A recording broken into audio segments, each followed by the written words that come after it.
Hello guys, अस्सलाम वालेकुम and welcome back to the channel. मेरा नाम है ज़ैनुल आबिदीन और आपको अपने यूट्यूब चैनल पर वेलकम करता हूं। इस महंगाई के दौर में हर बंदे की कोशिश होती है कि कोई इस तरह की गाड़ी ली जाए जो कि एक बहुत ही प्रैक्टिकल किस्म की गाड़ी हो। सिटी के अंदर आप उसको बेहतरीन तरीके से चला सकें, मोटरवे के ऊपर आप उस गाड़ी को बेहतरीन तरीके से लेकर जा सकें, और गाड़ी मॉडर्न हाईटेक सारे के सारे फीचर्स ऑफर करती हो, जैसा कि automatic transmission, anti collision system, ABS वगैरह, इस तरह की सारी चीज़ें। और इन सारी चीज़ों के साथ साथ गाड़ी की फ्यूल एवरेज भी बहुत शानदार हो। सो आज की इस वीडियो के अंदर मैं आपके इन तमाम प्रॉब्लम्स का सोल्यूशन लेकर आया और आज आपको मैं दिखाऊंगा डायहात्सु मीरा। ये बिल्कुल लेटेस्ट वाली जनरेशन है डायहात्सु मीरा की, जो कि सेकंड जनरेशन है। और मैं आपको बता दूं कि डायहात्सु मीरा डिफरेंट नामों के साथ आती है। ये आपके सामने डायहात्सु मीरा है। इसमें आपको टोयोटा पिक्सेस भी मिलेगी, इसमें आपको सबारू पीलो भी मिलेगी। गाड़ियां एक ही होती हैं लेकिन उनकी जो नाम है, ब्रांडिंग है, वो डिफरेंट होती है। इस गाड़ी का चेसिस कोड है A350 और आज की वीडियो में हम इस गाड़ी को डिटेल में देखेंगे। सबसे सैलेंट फीचर जो इस गाड़ी का है, सबसे मेन सैलेंट फीचर जो है वो है इस गाड़ी की फ्यूल एवरेज। कंपनी जो क्लेम करती है ये गाड़ी आपको आराम सुकून से 34 किलोमीटर से लेकर 35 किलोमीटर तक की फ्यूल एवरेज प्रोवाइड करती है, बिल्कुल सुकून के साथ। और इसके साथ साथ ये गाड़ी आपको सारे के सारे मॉडर्न हाईटेक फीचर्स भी ऑफर करती है। सो चलें इस वीडियो को हम डिटेल में स्टार्ट करते हैं और वीडियो में आगे चलकर मैं आपको इसकी प्राइस वगैरह भी बताऊंगा। अगर आपने अभी तक चैनल को सब्सक्राइब नहीं किया तो जल्दी से कर लीजिए। और ये गाड़ी अवेलेबल है यहाँ सैगल मोटर स्पोर्ट्स पर। इससे रिलेटेड कोई भी इन्फॉर्मेशन अगर आपने हासिल करनी है तो स्क्रीन पर दिए गए नंबर्स पर कॉल करें।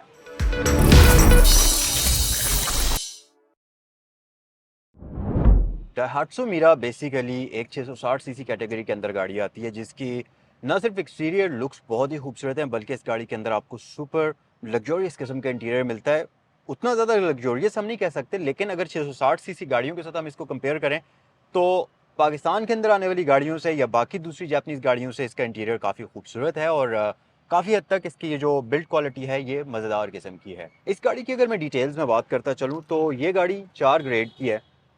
वेरीफाइबल ऑक्शन शीट इसके साथ मौजूद है, तो आप उसको इसकी हिस्ट्री जो है कम्प्लीटली मालूम कर सकते हैं कि जापान से ये गाड़ी किस कंडीशन के अंदर इंपोर्ट हुई। फिर पाकिस्तान के अंदर तो ये बिल्कुल भी ड्राइव नहीं हुई हुई क्योंकि ये बिल्कुल फ्रेश इंपोर्ट है। और माइलेज वगैरह भी मैं आपको इसके आगे चलकर वीडियो में दिखाऊंगा। बट सबसे पहले गाड़ी को मैं स्टार्ट करता हूँ। इसको आपको इसका स्टार्टअप भी मैं दिखा देता हूँ और साथ ही साथ मैं इस गाड़ी की लाइट्स को ऑन कर लेता हूँ और एक्सटीरियर के बारे में हम डिटेल में बात करते हैं। सो मीरा के अंदर बेसिकली डिफरेंट वेरिएंट्स आते हैं। इसमें पुश स्टार्ट भी आता है, डिजिटल क्लाइमेट कंट्रोल के साथ भी आती है, इसमें की वाला वेरिएंट भी आता है। ये वाली गाड़ी की वाला वेरिएंट है और इसका क्लाइमेट कंट्रोल मैनुअल है। सो स्टार्ट करने के लिए आपने सिंपल इसका जो है चाबी को इंसर्ट करना है, जैसा आप किसी भी 660 सीसी गाड़ी के अंदर इंसर्ट करते हैं चाबी। और इसके ये जो इंस्ट्रूमेंट क्लस्टर है ये काफ़ी खूबसूरत तरीके से आपको वेलकम करता है और सिंपल आपने इसको स्टार्ट कर देना है। सो कुछ इस तरह से ये गाड़ी आपको वेलकम करती है। सो लाइट्स इसकी मैं ऑन कर चुका हूँ। और एक्सटीरियर की अगर बात करते चलें तो ये गाड़ी आपको लुक्स तो बहुत ही शानदार ऑफर करती है, इसके साथ साथ ये आपको कंप्लीट एलईडी लाइट्स ऑफर करती है। लो बीम के लिए, इसकी हाई बीम के लिए आपको एलईडी लाइट्स मिलती हैं, जिनकी एक तो विजिबिलिटी रात के वक्त काफ़ी मज़ेदार होती है और दूसरी चीज़ ये कि ये लाइट एनर्जी कंजम्पशन के मामले में भी बहुत ही बेहतर होती हैं। इसी वजह से ये गाड़ी आपको ज़बरदस्त किस्म की फ्यूल एवरेज भी प्रोवाइड करती है। इसके साथ साथ गाड़ी की फ्रंट से शेप अगर आप देखेंगे, ओवरऑल इस गाड़ी की जो लुक्स हैं और इस गाड़ी की जो शेप है वो पाकिस्तानी या सुजुकी ऑल्टो की जो 8th जनरेशन है उसके साथ काफ़ी हद तक मिलती जुलती हैं, फ्रंट से, बैक साइड से, और इंटीरियर भी इसका काफ़ी हद तक उस गाड़ी से मिलता जुलता है ओवरऑल शेप की अगर आप बात कर लें तो। लाइट्स लेकिन इसकी काफ़ी खूबसूरत हैं। अगर आप ऑल्टो की शेप को देखेंगे तो वो थोड़ी सी आपको राउंडिश सी शेप नज़र आती है, लेकिन इसमें आपको फ्रंट साइड पर एजेस नज़र आते हैं, कट्स नज़र आते हैं। लाइट्स के अंदर आपको काफ़ी सारे कट्स नज़र आएंगे और इसकी लाइट्स हैं भी काफ़ी खूबसूरत। अगर इसको मैं ऑल्टो के साथ कंपेयर करूँ तो ये गाड़ी दिखने में काफ़ी खूबसूरत है। इसके साथ साथ फ्रंट साइड पर आपको इसमें एडजस्टेबल लैंप्स मिलते हैं, जिन्हें आप यहाँ साइड पर दी गई एक नॉब की मदद से उसकी बीम को एडजस्ट कर सकते हैं। उसके अलावा फ्रंट लुक आपके पास सारी की सारी मुकम्मल है। वाइपर्स की बात करते चलें तो हमारे पास बेसिक वाइपर्स हैं, इसमें ऑटोमेटिक वाइपर्स का ऑप्शन आपको नहीं मिलता। साइड पर अगर आप आएंगे तो इस वेरिएंट के अंदर आपको 13 इंचेस के रिम्स मिलते हैं और इस गाड़ी के अंदर बिल्कुल बेसिक वाले रिम्स हैं, इसमें कोई भी अलॉय रिम्स आपको नहीं मिलेंगे, स्टॉक बेसिक रिम्स हैं। टायर्स इसके तकरीबन ओके ही हैं, आप 30 से 35 हज़ार किलोमीटर तक इनको चला सकते हैं, बट स्टिल अगर आप टायर्स को चेंज कर देंगे तो वो ज़्यादा अच्छी बात है। सस्पेंशन की अगर बात कर ली जाए तो फ्रंट पर हमारे पास मैकफर्सन होते हैं, बैक पर हमारे पास टोरियन बीम होते हैं। तकरीबन 660 सीसी वेरिएंट्स जितने भी आते हैं जैपनीज़ गाड़ियाँ, उन सब के अंदर यही सस्पेंशन यूज़ की जाती है, सिवाय सुजुकी ऑल्टो का जो वर्क्स वेरिएंट आता है उस गाड़ी के अंदर आपको मल्टी लिंक सस्पेंशन मिलते हैं। बाकी तमाम गाड़ियों के अंदर सेटअप तकरीबन एक जैसा ही होता है। फ्रंट पर डिस्क ब्रेक्स होती हैं, बैक पर ड्रम ब्रेक्स होती हैं, एबीएस आपको इस गाड़ी के अंदर मिल जाएगा। और इसके साथ साथ यहाँ पर आपके पास इसमें ट्रैक्शन कंट्रोल का बटन भी होता है, तो इन गाड़ियों के अंदर आपको ट्रैक्शन कंट्रोल भी मिलता है। उसके अलावा बाहर वाले अगर गाड़ी के मिरर्स आप देखेंगे, साइड मिरर्स वो इलेक्ट्रिकली एडजस्टेबल होते हैं। इसके साथ साथ ये जो मिरर्स हैं ये फोल्ड भी होते हैं।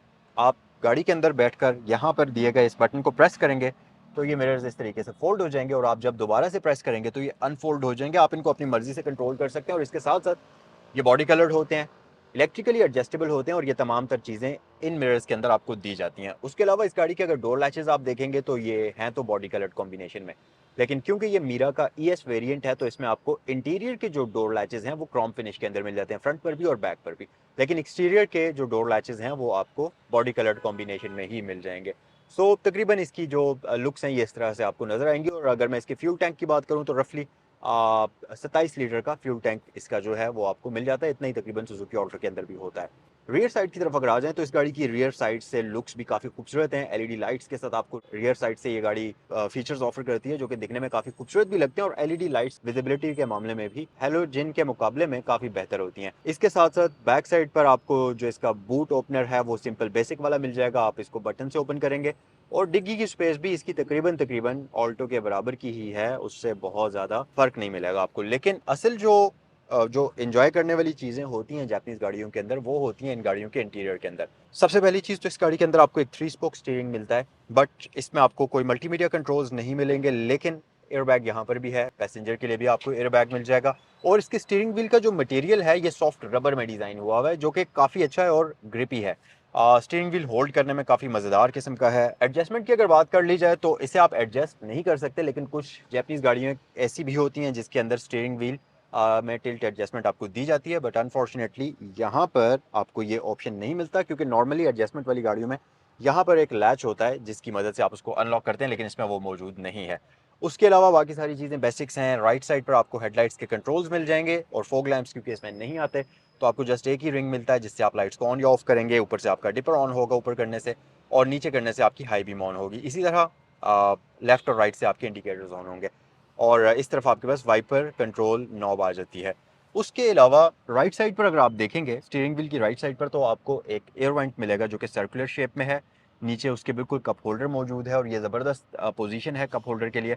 उसके साथ नीचे आपके पास एक ब्लैंक स्विच मिलता है जो कि normally engine start stop button को होता है, लेकिन यहाँ पर वो ऑप्शन मौजूद नहीं है। प्लस इस गाड़ी के अंदर आपको रियर साइड पर पार्किंग सेंसर्स भी मिलते हैं, तो आपने अगर इस गाड़ी को कहीं पार्क करना है किसी टाइट स्पेस में या क्लोज्ड स्पेस में आपने इसको पार्क करना है तो फिर ये पार्किंग सेंसर्स आपकी काफ़ी हेल्प करते हैं। और उसके नीचे आपको कुछ बटन्स मिलते हैं जिसमें इसका एंटी कोलिजन सिस्टम है, यानी कि ये गाड़ी सामने से आने वाले ऑब्स्टिकल को डिटेक्ट करते हुए ऑटोमेटिकली ब्रेकिंग करेगी। उसका आप डिस्टेंस अपनी मर्जी से एडजस्ट भी कर सकते हैं। उसके नीचे इस गाड़ी के अंदर आपको ऑटो हाई बीम असिस्ट मिलती है, यानी कि लेवल वाला ऑप्शन तो इसमें आपको मैनुअल तरीके से मिलता है कि आप लाइट को के लेवल को जो है बीम के लेवल को एडजस्ट करेंगे। लेकिन इसमें ऑटो हाई बीम असिस्ट भी मिलती है, जैसे लैंड क्रूजर वगैरह में, प्राडोज वगैरह में आती है या बड़ी गाड़ियों के अंदर होती है। तो आपने जब हाई बीम पर आप गाड़ी को हाईवेज पर चला रहे हैं तो सामने से आने वाली गाड़ी को जैसे ही ये डिटेक्ट करेगी इसकी लाइट ऑटोमेटिकली लो पर शिफ्ट हो जाएगी, और जैसे ही गाड़ी गुजर जाएगी ये वापस हाई पर शिफ्ट हो जाएगी। उसके साथ इसमें आपको ट्रैक्शन कंट्रोल मिलता है, और इसमें आपको इको आइडल भी मिल जाता है। और उसके नीचे आपको इसमें यहाँ पर एक अदद छोटा सा लैच मिलेगा जिससे आप इसका जो हुड है उसको पॉप कर सकते हैं। स्क्रीन की बात कर ली जाए तो इसका इंस्ट्रूमेंट क्लस्टर मेरे ख्याल से जो 660 सीसी गाड़ियाँ जापानीज आ रही हैं उनमें एक one of the best looking instrument cluster है, क्योंकि इसमें कोई भी एनालॉग मीटर आपको नहीं मिलता। स्पीड भी आपको डिजिटल फॉर्म में शो होती है। इसमें जो फ्यूल इंडिकेटर है वो भी डिजिटल है, गियर पोजीशन इंडिकेटर है, आउटसाइड टेम्परेचर है। हर एक चीज़ जिसकी आपको ज़रूरत होनी चाहिए वो आपको यहाँ पर मिलती है। और जो इसकी ये सराउंडिंग्स में ब्लू लाइट ऑन होती है ये बहुत प्यारी लगती है, और ये जब गाड़ी ऑन होती है तो इसके कलर्स चेंज भी होते हैं। और इसका मीटर आपको एक आपकी अटेंशन को ग्रैब करता है, और दिखने में भी काफ़ी ये मॉडर्न लगता है। उसके अलावा इस गाड़ी के अंदर आपको आउटसाइड टेम्परेचर वगैरह का ऑप्शन भी मिलता है। यहाँ पर आपको ये पार्किंग सेंसर्स के बारे में इन्फॉर्म करती है, अगर कोई दरवाज़ा खुला है उसके बारे में बताएगी आपको। और इसमें आपको फ्यूल इंडिकेटर जो है उसकी लाइट भी शो होती है। जैसे जब गाड़ी लो फ्यूल पर होती है तो लाइट ऑन हो जाती है, वो भी है इसमें। प्लस इसके स्क्रीन के अंदर भी आपको फ्यूल की वार्निंग मिलती है, तो दोनों जगह पर आपको ये चीज़ मिल जाएगी। उसके अलावा बाकी सारी इन्फॉर्मेशन जैसे कि हैंड ब्रेक की, हेज़ल लाइट स्विच की, आपको ये सारी इन्फॉर्मेशन जो है कोई भी वार्निंग साइन आती है, एबीएस की लाइट, अगर आपने को आइडल ऑन किया हुआ है या इंजन हीट अप होता है, इस तरह की सारी लाइट्स आपको इसकी स्क्रीन के अंदर मिल जाएंगी। सो गाइस, साइड पर अगर आ जाएंगे तो इसमें आपको ये एक सिंपल बेसिक सा डीवीडी प्लेयर इंस्टॉल्ड मिलेगा, जो कि जापानीज़ तो है, ऑब्वियसली पाइनियर का है, लेकिन ऐसा लगता है कि ये बाद में आफ्टर मार्केट इंस्टॉल हुआ हुआ है। उसके अलावा दरमियान में आपके पास 2 एयर वेंट्स हैं। ओवरऑल इसके डैशबोर्ड की लुक काफ़ी बैलेंस्ड है और टू टोन कॉम्बिनेशन होने की वजह से ये काफ़ी मज़ेदार लगता है। स्पेस की बात कर ली जाए तो स्पेस के लिहाज से ये गाड़ी काफ़ी प्रैक्टिकल है। यहाँ पर आपको स्टोरेज स्पेस काफ़ी ज़्यादा मिल जाएगी। उसके अलावा आपके पास ग्लव बॉक्स है जो कि अच्छे और डिसेंट साइज़ का है, तो आप इसमें भी अपना सामान वगैरह रख सकते हैं। और इसके बिल्कुल साथ उस तरफ आपको सेम वैसा ही ड्राइवर की तरह का एयर वेंट मिलता है और नीचे आपको कप होल्डर मिल जाएगा। इसके साथ साथ ये गाड़ी आपको सीवीटी ऑटोमेटिक ट्रांसमिशन ऑफर करती है, जिसमें हमारे पास रिवर्स है, न्यूट्रल, ड्राइव, एस और बी का ऑप्शन आपके पास आ जाता है। ब्रेक मोड यानी कि बी का मतलब है कि ब्रेक मोड आपको मिल जाता है इस गाड़ी के अंदर। और इस तरफ आपके पास ये हीट और कूल का ऑप्शन है, यहाँ से आप एयर की डायरेक्शन को एडजस्ट करेंगे और यहाँ से आप फ़ैन की स्पीड को कम या ज़्यादा करेंगे।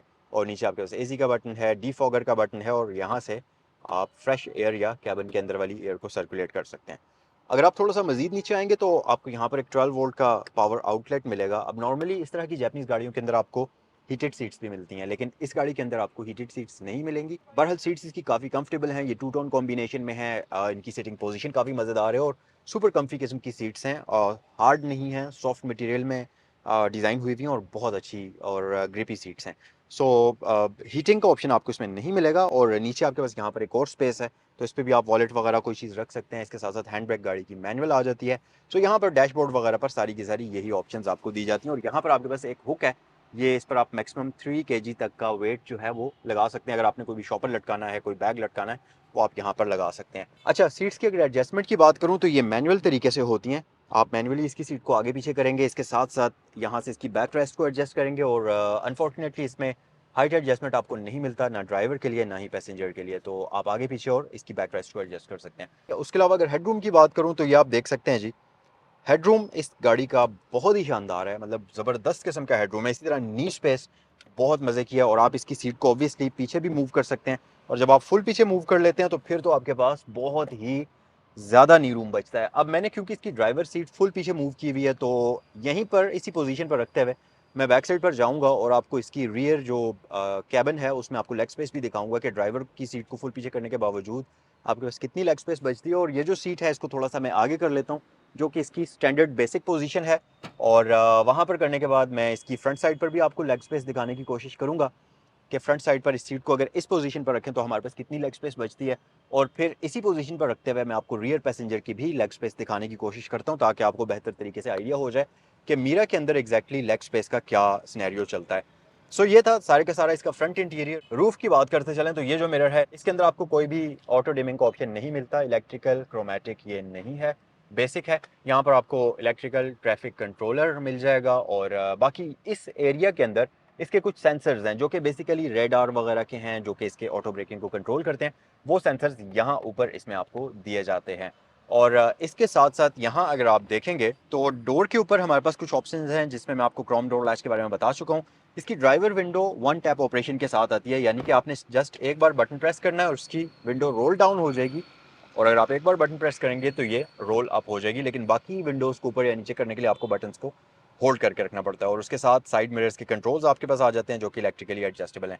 सो ये सारी चीज़ें हैं यहाँ पर। बाकी दरवाज़ों के ऊपर आपके पास स्पीकर्स हैं, नीचे आपके पास स्टोरेज स्पेस है जिसमें आप पानी की बोतल तो नहीं रख सकते, लेकिन कोई भी वॉलेट वगैरह इस तरह की चीज़ें यहाँ पर आराम से आ जाएंगी। और हैंड ब्रेक इस गाड़ी की आपको मैनुअल मिलती है। ऊपर आपके पास सनशेड्स हैं जो कि थोड़े से बड़े हैं, अगर ऑल्टो के साथ इनको कंपेयर करें तो इसके सनशेड्स थोड़े से बड़े हैं। और मेरे ख्याल से मेरा पर्सनल एक्सपीरियंस कुछ इस तरह का है कि इसकी हेड स्पेस भी ऑल्टो से थोड़ी सी ज़्यादा है। सो सनशेड्स ये भी बड़े हैं और यहाँ पर आपको मिरर्स भी मिल जाते हैं और इसके बिल्कुल इस तरफ आपको ये कार्ड होल्डर भी मिलता है, तो आपने अगर कोई भी कार्ड वगैरह यहाँ लगाने हैं वो भी आप लगा सकते हैं, जो कि सिर्फ ड्राइवर साइड पर है। बाकी यहाँ पर आपको दोनों साइड्स पर मिरर्स मिल जाते हैं। रूफ इस पूरी गाड़ी का फैब्रिक में डिज़ाइन हुआ हुआ है, जो कि इसके डैशबोर्ड के निचले कलर के साथ मिल रहा है, लाइट ग्रे कलर का। और पूरा का पूरा इसका जो रूफ है और इसके जो पिलर्स हैं ये इसके निचले डैशबोर्ड के कलर के साथ मैच करते हैं। और ऊपर आपके पास डार्क ग्रे या ब्लैक कॉम्बिनेशन आ जाता है। ये था इसका सारा फ्रंट इंटीरियर। अब हम रियर साइड पर चलते हैं और इसका रियर इंटीरियर पे मैं आपको दिखा देता हूँ। अच्छा जनाब, अगर इसकी रियर स्पेस की बात कर ली जाए तो आप देख सकते हैं कि इसकी ये जो ड्राइवर सीट है इसको मैंने फुल पीछे मूव किया हुआ है। अब मेरी हाइट के अकॉर्डिंगली थोड़ा-सा बंदा अनकंफर्टेबल होता है अगर आपकी हाइट 6 फुट के करीब-करीब है या 5'8", 5'9" है, तो फिर हो सकता है कि आप इस पोज़ीशन पर थोड़ा-सा तंग हो, बट स्टिल आप यहाँ पर अपने नीज़ को मूव कर सकते हैं। एक्स्ट्रा स्पेस आपके पास नहीं बचती, बिल्कुल यहाँ पर सारी की सारी स्पेस जो है वो यूज़ हो चुकी है। बट स्टिल आप अपने नीज़ को मूव कर सकते हैं क्योंकि सीट के आगे वाला ये जो सरफेस है ये काफ़ी सॉफ्ट है और इसमें काफ़ी ऐसे आपको एक कर्वी एरिया मिलता है जिसमें आपके नीज़ फिट आ जाते हैं और यहाँ पर आप अपने नीज़ को मूव कर सकते हैं। इसके साथ-साथ रियर सीट्स इसकी काफ़ी मज़ेदार हैं, इनकी जो सिटिंग पोज़ीशन है ये काफ़ी अच्छी है और आपको पीछे हेडरेस्ट भी मिल जाता है, जिसको आप एडजस्ट कर सकते हैं ऊपर या नीचे अपनी नेक के हेड के अकॉर्डिंगली। और हेड स्पेस की बात कर ली जाए तो ये आप देख सकते हैं, अभी भी तकरीबन यहाँ पर 2 इंचेस का गैप है मेरे सर में और इसके रूफ में, तो आप कंफर्टेबल होकर बैक साइड पर बैठ सकते हैं। ये सीट जो है मैंने ड्राइवर वाली फुल पीछे की हुई है और इसको थोड़ा-सा डिक्लाइन भी किया हुआ है। लेकिन ये जो सीट है ये इस वक्त स्टैंडर्ड पोजीशन पर है और अगर मैं इस तरफ आकर बैठ जाऊं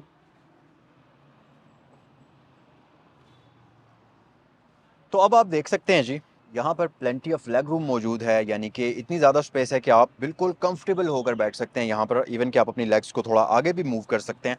और अगर आप 3 से 4 घंटों के लिए यहाँ पर बैठकर सफ़र करते हैं तो आपको बिल्कुल भी थकावट नहीं होगी क्योंकि ये जो इसका बेंच है, इसकी कुशनिंग काफ़ी मज़ेदार है। ना सिर्फ इसकी अंडर था सपोर्ट काफ़ी अच्छी है, बल्कि जो इसकी बैक रेस्ट है उसमें आपको अच्छी लंबा सपोर्ट मिलती है, तो मेरे ख्याल से आपके लिए लंबे सफ़र पर कोई भी मसला नहीं होगा। हेड स्पेस के बारे में मैं आपको ऑलरेडी बता चुका हूँ। उसके अलावा बैक पर आपके पास 2 पैसेंजर्स के लिए हेड रेस्ट मिल जाती है। रियर साइड पर कोई भी आपके पास एयर बैग्स नहीं होते, बट अच्छी बात यह है कि बैक पर 2 पैसेंजर्स के लिए आपको सीट बेल्ट्स मिलेंगे। इसके साथ-साथ आइसोफिक्स चाइल्ड सीट एंकर्स भी आपको बैक साइड पर दिए जाते हैं। और तकरीबन फ्लोर इसका जो है वो फ्लैट ही है, एक छोटा-सा हम्प आपको मिलता है। बट अगर आप बैक साइड पर 3 बंदे भी बैठना चाहें तो आप एडजस्ट कर सकते हैं, लेकिन क्योंकि इस गाड़ी की विड्थ बहुत ज़्यादा नहीं है, तो प्रैक्टिकल तरीके से ये गाड़ी 2 ही बंदों के लिए एक परफेक्ट व्हीकल है। उसके अलावा बैक साइड पर आपको बटन्स मिलते हैं डोर्स के ऊपर, जिनसे आप इसकी विंडोज़ को अप एंड डाउन करेंगे। क्रोम डोर लैच आपको मिल जाएगा। पीछे आपको एक स्मॉल सा बॉटल होल्डर भी मिलता है, जिसमें आप 250 ml की बॉटल रख सकते हैं, बड़ी बॉटल रखने की जगह नहीं है। और स्पीकर ग्रिल्स आपको बैक साइड पर मिल जाती हैं। सो ये चीज़ें सारी आपको बैक साइड पर मिलती हैं। इसके साथ-साथ इसकी जो रियर विंडोज़ हैं, इनके अंदर आपको क्वार्टर ग्लास भी मिलता है। ऑलरेडी इसकी विंडोज़ काफ़ी मैसिव किस्म की हैं, लेकिन उनमें क्वार्टर ग्लास भी मौजूद है, तो उसकी वजह से गाड़ी के अंदर विजिबिलिटी काफ़ी अच्छी हो जाती है। आपको रूमी इंटीरियर फ़ील होता है। क्योंकि ये ब्लैक इंटीरियर है तो थोड़ा-सा आमतौर पर ब्लैक इंटीरियर कंजस्टेड लगता है।